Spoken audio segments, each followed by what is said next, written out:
નમસ્કાર દર્શક મિત્રો, આપ સર્વેનું સ્વાગત છે આજના જીટીપીએલ જુનાગઢ ન્યૂઝમાં। સૌપ્રથમ આજના મુખ્ય સમાચાર। ગત રાતે ફૂંકાયેલ તેજ પવન અને વંટોળિયાને કારણે આખા જુનાગઢમાં વીજળી ગુલ। અડધા શહેરે ગરમીમાં આખી રાત વિતાવી પડી। ડિઝાસ્ટર મેનેજમેન્ટ થયું સજ્જ।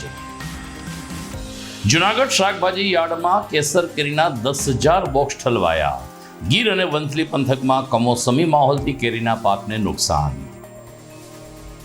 એક જ દિવસમાં હાઉસ ટેક્સની 58 લાખ જેવી બમ્પર આવકથી મહાનગરપાલિકાની તિજોરી છલકાઈ।